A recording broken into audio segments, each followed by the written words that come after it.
Coming up today on Locked On Texas Tech, college football rule meisters are in the building, and Red Raider head coach Joey McGuire checking boxes all over the map. We're into it next on Locked On Texas Tech. You are Locked On Texas Tech, your daily podcast on the Texas Tech Red Raiders, part of the Locked On Podcast Network, your team every day. We're going to start this thing off right. Raider!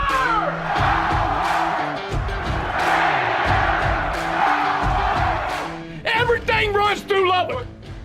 Great to have you along for the ride once again on Locked On Texas Tech on the Locked On Podcast Network. Thank you for always making us your first listen on YouTube or anywhere you get podcasts. He's the only Chris Level. I'm Casey Cowan, and we are taking just a moment to breathe. NCAA tournament bubble frenzy. We're taking a break for just a second. Back at it tomorrow because Mark Adams and the Red Raiders are back on the floor this weekend. But, Chris, we actually have an opportunity here for just a moment to spend some time in the world of college football. We have been hoops heavy for obvious reasons as the Red Raiders are making a late run possibly to the NCAA tournament. But also a lot going down in the world of college football, some near, some far. We'll get to Joey McGuire and the Red Raiders coming up in just a moment. But one of the things we'll kick off this episode with was, well, actually four things that affect the sport we love and hold dear, that being college football. I don't know how much attention you've paid here recently to some of these college football rules proposals, and we'll get to this list of four that has gotten so much attention, Chris. But in general, this being done in the name of shortening a college football game. I'm a little conflicted on this myself one way or another. I think in general, a lot of us feel like, yeah, there's plenty of time that is not necessarily, football related within a college football game. About a 4-hour affair, I guess you can anticipate on a lot of days. But I'm curious, just from a big picture standpoint, from your perspective, you've watched college football for a long time. You've covered college football for a long time. Where are we in this game length conversation for you? Is it of great annoyance? Is it something that is totally bloated from what it used to be? Or is it something you even notice? How do you feel about this particular aspect? Oh, I notice. Yeah. Yeah. I mean, I think when you're like part of the Texas Tech machine, and we both are, and followed this thing for a long time, since obviously Mike got here as the coach. I mean, and really since then you've been a team that throws the ball a lot. And so when you do that, sometimes your games get into the 4-hour, 15-minute, even maybe a bit longer than that on occasion. And, a shorter game for you is 3.5 hours. Yeah. But I think, I don't know if there's like pressure from the networks, but this is all trying to, be more efficient. I think because games have gotten longer, and then I think that the networks, it does affect them because there's TV windows. You have 11 a.m. starts, you have 2 p.m. starts, you have 6 o'clock starts, and all these things. And how many times have you tuned into a Tech game and it's like, hey, this game's going to start over on this channel because this other one went long. I mean, that this is over and over. Yeah. Yeah. I mean, and kind of in basketball too. I don't know if they'll ever shorten, because the basketball conversation is always, why don't they do 4 quarters? Why do they do 2 halves? Do you realize men's basketball in college is the only that they are on an island. They are on an island. Every basketball, okay, at every level, every boys, girls, men, women, whatever, they all play 4 quarters. Men's college basketball at the Division I level is the only one playing halves. It's weird. I mean, when you think about it, it's just bizarre. Pros, high schools, women's college hoops. But I think that these rules changes, I'll let you kind of bring them up, Casey. This is very NFL-esque. This is trying to kind of get, and the NFL, if they are anything, they are extremely efficient. It's a well-oiled machine in most cases, but there's a lot of this that have some NFL flavor to it. Yeah, no doubt about it. The National Football League, according to the most recent numbers, averaging around 3 hours, 10 minutes per game, which is kind of significantly lower, I guess. It's a more than 10-minute difference than college football. And now that I say significant and 10 minutes in the same breath, I'm thinking, what the hell are you talking about? It's 10 minutes. But here's the numbers anyway. From 2018 to 2022, for a college football game, you've gone from 3 hour, 16-minute average to 3 hour, 21-minute average. And yeah, I always kind of wondered, Chris, being a Tech fan, is it just because of the nature of football that's been played in West Texas, particularly those times where you are chucking it, 50 times a game or whatever? Is it just because of your approach as to why it's so long? And, by the way, on a day where you've got somebody in the building that you really care about beating and you are beating them thoroughly, I hardly even notice the time going by, So there's some different circumstances as well. If you're getting smacked around, it feels like a 24-hour ball game. There's no doubt about it. But here's some of the proposals that they are kicking out our way up for consideration in the name of shortening football games. And one other thing that we didn't touch on, and this is probably the most frustrating aspect of it to me, Chris, part of this conversation, this motivation, has to do with limiting player exposure because they're in such grave danger whenever they're on a football field, which is why they all continue to sign up voluntarily to do it, obviously. But that's part of it as well. And you've heard from like Jim Phillips, the ACC commissioner, is, I think, at the head of this committee that's proposing these things. And I thought it was him I saw saying that, well, with the expanded college football playoff, now we've got to really, really limit exposure for these players during the regular season because, again, their lives are on the line. Every year there's just a pile of bodies. Obviously, at the end of the season, we have to bury in a mass grave because football is so dangerous. But I find that to maybe be, for those in suits, like important people in bow ties that don't have televisions in their living rooms, just bookshelves, for them, I think that may be the most powerful motivator because they love to see themselves as the champions of safety. For me as a fan, that is the least powerful motivator. Like, I could talk more about, you're taking up my entire Saturday morning or whatever as a fan, as opposed to, boy, we've really got to limit player exposure because, again, their lives will be ruined if we don't. Do you buy in or pay any mind whatsoever to that safety aspect of trying to limit a game and therein limit some of the player exposure? I just love that term. I don't know why. I think a trench coat should be involved, and maybe Will Ferrell run into the quad when I think about player exposure. Is that on your radar at all? No, and I don't really believe that they believe that. I think that this is a way to sell it. This is a way to get it approved. This is I think this is trying to, just give because they hit this is a topic that is sensitive to a lot of folks. And, and I think anytime you want to, get something, approved or pushed, pushed along from an agenda standpoint, it's something that if you can add that to it, it certainly helps your, that's the way I see it. Come on, man. I mean, you can play 15 plays a game or you can play 50 plays a game, but you don't know what's going to go on in any one of those plays. And there's something that bad that could happen. I mean, that's it's sports. The emotional pull, right? Like the tug on the heartstring, I guess. That's a great way to describe it. Yeah, I think so. Yeah. Let's get to these actual proposals now. We'll start with number one.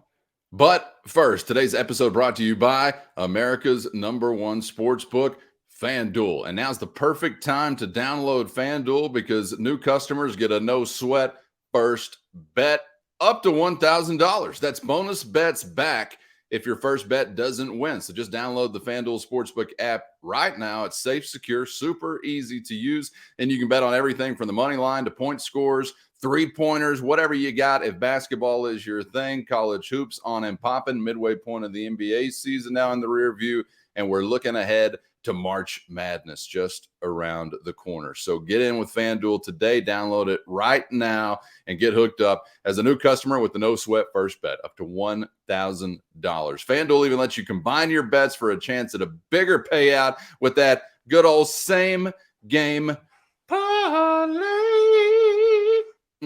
So don't miss the chance to get your no sweat first bet up to $1,000 in bonus bets when you go to FanDuel.com/LockedOn. That's FanDuel.com/LockedOn to learn more and make every moment more with FanDuel, an official sports betting partner of the NBA. Let's get to these actual proposals now. We'll start with number one.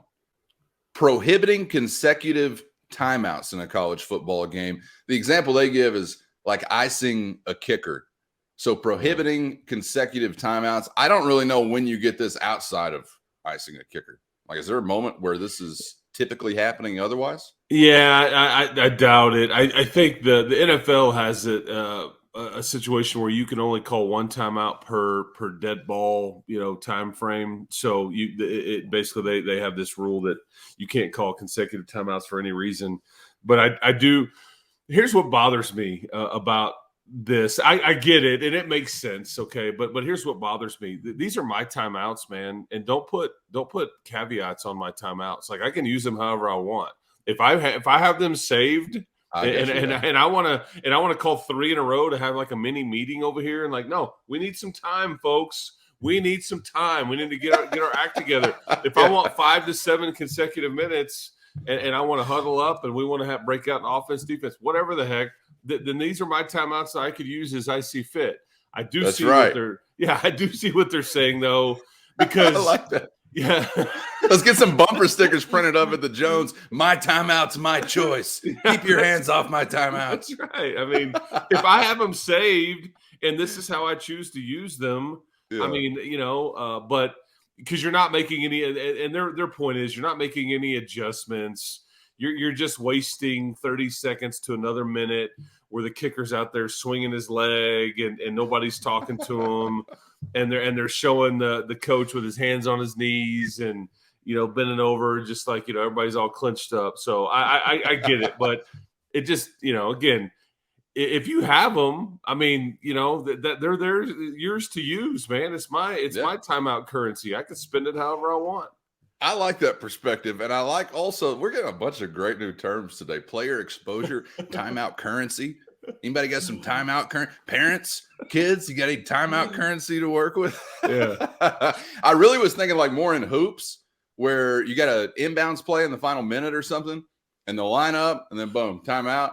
We'll go back to the bench. We'll see. I don't know if that happens so much in football or like what other scenarios you're really just going back to back to back. But you know what? You persuaded me. Not that I was dead set the other side, but I didn't really have quite an opinion on this. But yes, my timeouts, my choice. Okay, let's go to proposal number 2. No untimed down at the end of quarter 1 or quarter 3. This can have to do with penalties and things like that, Chris. And I think this gets so much in the weeds that at least I, as a fan, would just say, yeah, do whatever the hell you want because I don't even know what you do right now. There may be several games where this never even applies. This is just kind of semantics. I think this is you're maybe trimming, one play or whatever. I'm at. This is insignificant as far as I'm concerned because you're about to get to one though. You're about to get to a couple of these that I think are fairly substantial. Actually, pretty juicy, yeah. Like literally could change the way that the game goes. Number 3, continue running the clock after first downs, except inside of 2 minutes. And here's where the real NFL feel comes into play, something we're accustomed to on the professional level, but for whatever reason has not been a part of the college game. You think it's time for a change there? I don't know, but I will say this is significant. This is because correct me if I'm wrong here, but I believe they're saying that this would basically take away from each team 6 to 7 plays a game. Is that? Yes. Yeah, that's some of the projections I saw. Yeah. So games are because typically, I think in NFL, it's not out of the norm for a team to run 50 to 55 plays, okay, offensive plays. And I think in college, we knew, and we've heard Texas Tech coaches and offensive coordinators say, man, we're trying to get to the 100-play mark. Like, if we can get to 100 plays or in the 90s, like we feel like we've done really, really well. Yeah.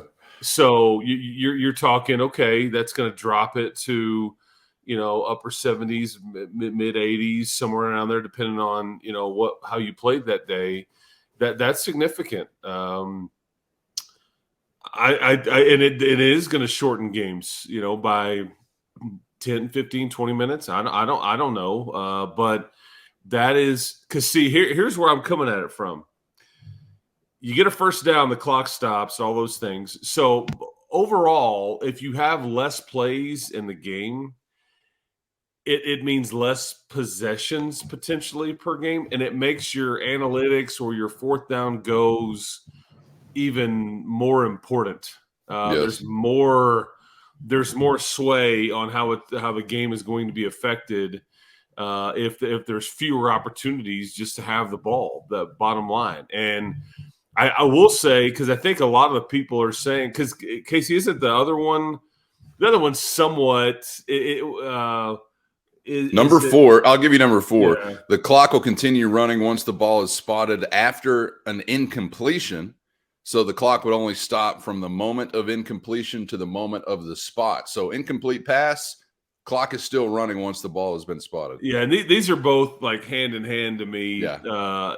Very significant because it's going to speed things up quite a bit.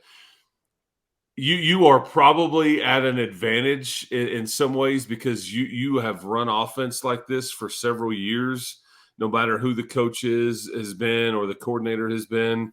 This is more along the lines of your style of play, but I don't know. I wish there was a happy medium there with those two, because I think that I don't know the way it reads to you, but it sounds like maybe one of those could get past. The other one is kind of they're on the fence on. Yeah, the fourth one to me just seems like one that they're throwing out so that the third one doesn't seem so jarring. It's like telling your parents you're getting married to your high school girlfriend, but first you say, well, she's pregnant. What? No, I'm just kidding. Now the marriage doesn't seem so bad, right? Right? Doesn't seem that bad. So you offer a little bomb there, then you pull the bomb back and you just give them a little firecracker on the side. That's the way I feel about number 4. Yeah. Like, I don't know what of these is actually going to pass, but come on. I understand that it's different and almost different for no reason. Like, I don't know what the beginning of halves and men's basketball was, or the beginning of stopping the clock after a first down in college football. I don't know, and I really don't care. And part of the stopping the clock after a first down thing was also outside the final 2 minutes of the half. So you would still have some of those final minutes where you'd have that clock stopping after a first down. I would just say personally, as a college football fan, I kind of like having that clock stop after the first down, at least in those crucial moments, because I just feel like it gives you another play where something exciting has to happen. Something intense is about to happen. So I get that the intensity is ratcheted up even more for fewer plays, say in those situations in the NFL, because you don't have that stopping after that first down. And I'm not against that, Chris, but I like the fact that there is that moment there where everybody kind of gets to reset and say, all right, well, what are our brains coming up here with this? So I could go either way, to be honest with you, but I do kind of like the fact that it allows for what seems like more of those high intensity kind of plays. And again, as this rule proposal reads, it would still happen inside of those 2 minutes, right? Final 2 minutes and a half. So I guess you would still have some of that stuff. The clock running after an incompletion is just so jarring to the way that I view football, or like methodology when you get into certain moments of a football game. It's going to take me some time to come around, I think, to understand that, even much less be in favor of that. Do you have some of these? I know you were kind of saying, well, I don't know how I feel. Are there any of these where you just say, no, absolutely not, or yes, please give me that? Well, I mean, the back-to-back timeouts thing, I guess, yeah. I feel like they're yours to use. I don't think you can put caveats on somebody's timeouts, whatever. But if they pass that, I mean, okay, if you can't ice a kicker more than once, whatever. The other one at the end of a quarter or end of a half or whatever on untimed down, totally, insignificant to me. I would prefer if they're going to do one of these latter two, they just do one or the other right now to kind of introduce it, kind of like ease into this process, because you're going full-fledged NFL the way that a game is run. If and here's the other thing, and beyond, Chris. Yeah, beyond, I agree. Chris. I agree. NFL halftimes are 12 minutes. College halftimes are 20. Don't you dare bring up the marching band. But that's why. I mean, that's part of why. Don't you dare. That's off limits, buddy. There are other, but they're not gonna mess with that. I think in many ways, and they used to with the half times. There was even some wiggle room on like how you could even go beyond 20. Because now the official, that was one of the things they did, is the official actually comes out to midfield like as soon as and he looks up and he says, he points to the scoreboard, and then he starts winding that clock like, you put 20 up and start the running clock right now. Because a lot of times they would wait till everybody cleared the field. It gives you a couple of 3 minutes to kind of ease into it. Then they would put the countdown clock on and all that stuff. And so people were abusing that. So now the official is in charge. He puts it up there, winds it, and here we go. Because halftime performances are like, let's honor this person, or whatever. So because for the French horns. I will say the way, because I'm just immediately thinking of styles of play. Yeah. The way, like, say, for example, if you really shorten these games even more, or there's less opportunities here, think about how a team like Kansas State plays. Because when they play well, or they've kind of got it going, they are a limited possession outfit. And what I mean by that is you go into these games knowing that they're purposely going to sit on the ball. They're going to major in like 12 to 14 play drives if they can help it. And they're just, you're only going to get so many possessions, and it's very frustrating to play against. So, like, whereas in a normal game, you're going to maybe have the ball, we'll say 10 to 12 times, give or take. Okay. Well, against Kansas State, a lot of times you hover in that 6 or 7 range, depending on how the game goes. So that is interesting to note too, on just kind of styles of play and because if you do take opportunities away and shorten it by, say, 10 or 15 plays overall a game, maybe even more, I mean, that's fairly significant. We'll see if we have these changes actually come to pass. I love that among all the things they could be tinkering with, they've still yet to try to address the farcical approach to enforcing personal fouls, ejections, targeting. Now we got that figured out. We're all good. Let's go see what we can do with the clock, boys. Let's see what we can do with the clock.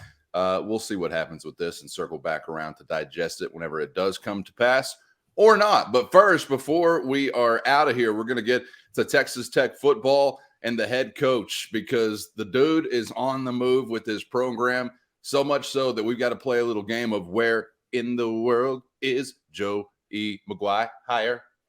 Yeah, that works. It's next on Locked On Texas Tech.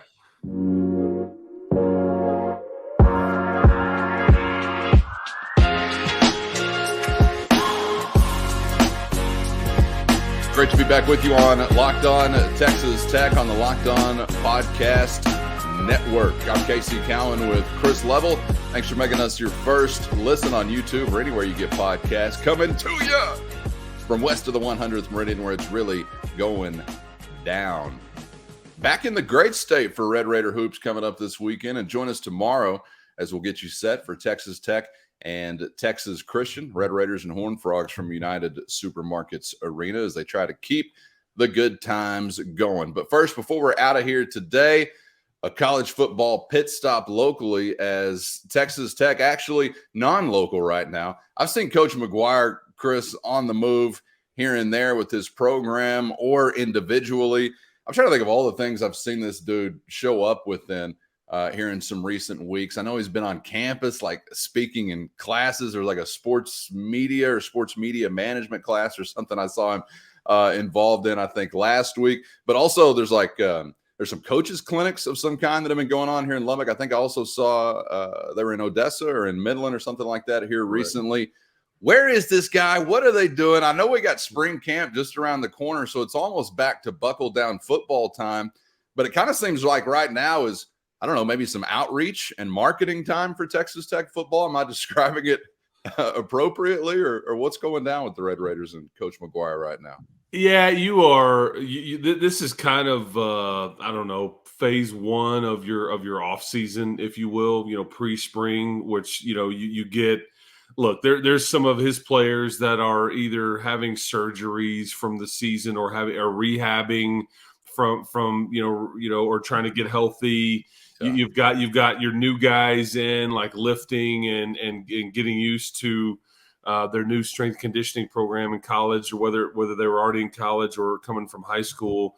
And so there's a lot of time being spent with strength conditioning staff, because you're still a month away from actually spring football starting, which is after spring break. And Joey, I think, is using his time, because I even think Coach Yates and Coach Perry, they had I think knee replacement surgeries right after the bowl game. So they're we got the coaches rehabbing too. That's right. Hey, there's this sweet spot of like, man, if I need to get something done, I better get it done now, because I need to get it done before spring when there's a grind going. But yeah, I think man, and that's the thing about Joey is he does seemingly appear to be everywhere. And I think that's who he is. And that's part of the job these days. I think some coaches at some places embrace that more than others. And I think he is absolutely given a giant hug to that concept, because, I mean, it's either it's getting that double T in front of everybody, whether it's high school coaches,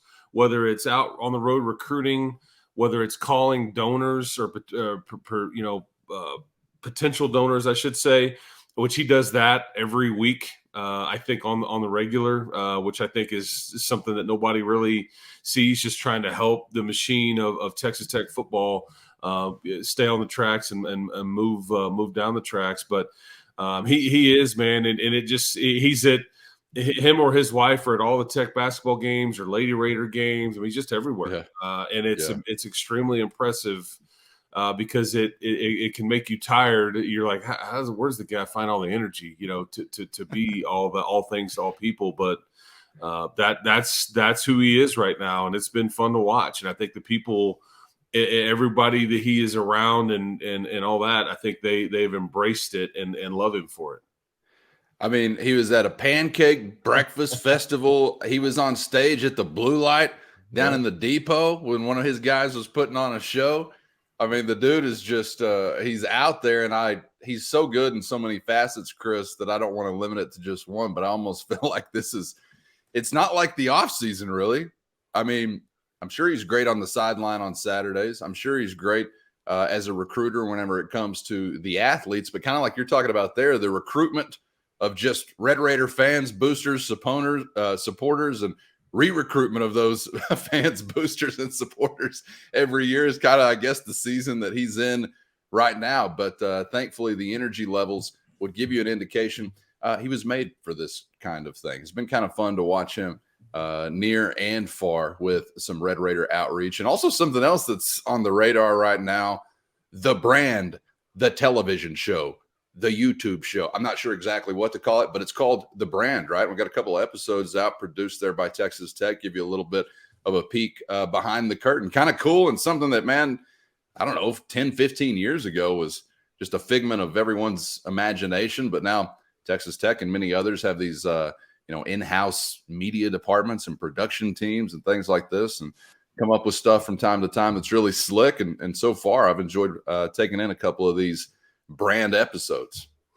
Yeah, and I think what I've found interesting is that's where you've gotten a few updates on the current construction and kind of the visuals there and some things that I had not seen previously with that south end zone construction, because they're kind of following this and I think it's shocking, like the sight lines there to the visual of like, holy cow, this there's just nothing right here. I mean, this whole giant space, and it's like I can see so much more of everything, but it's like, okay, this is a big hole right here, but they're working on that. And I think that you see some concept in some of these episodes too of what some of this is going to look like, and it's really impressive. What is fascinating to me is Tyler Shuck is one of the focal points, and he's kind of the one that's talking on behalf of the program and facilities. He's not going to see any of it.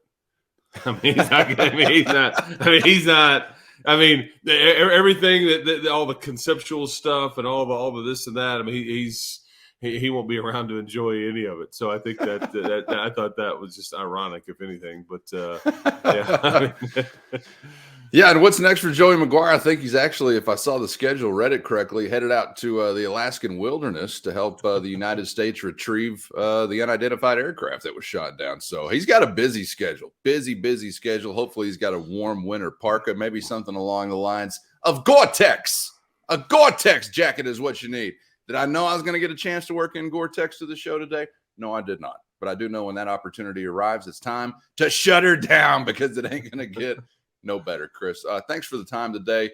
As always, man, we're back cooking with gas tomorrow on a hoops front as the Red Raiders have a huge one against Texas Christian coming to town. You said to me this week, would you say the second most important game of Mark Adams' career potentially? I will get into that with you and make the argument of this game's importance when we get together again. Okay. Yeah, I will try to let's do it. Yeah, lay it down and make everybody understand that this one on Saturday is huge. Going to be wild and woolly from United Supermarkets Arena. Can't wait, and we'll get you set for that one coming up on tomorrow's episode. So join us for that. Make Locked On Texas Tech your first listen on YouTube or anywhere you get podcasts, and hope you'll make Locked On College Basketball your second listen on the Locked On Podcast Network, your one-stop college hoops shop. Chris, we'll see you then. Thanks again, man. Looking forward to it. Keep hope alive, everybody. You got it. For Chris Level, I'm Casey Cowan. We'll see you on the other side on Locked On Texas Tech.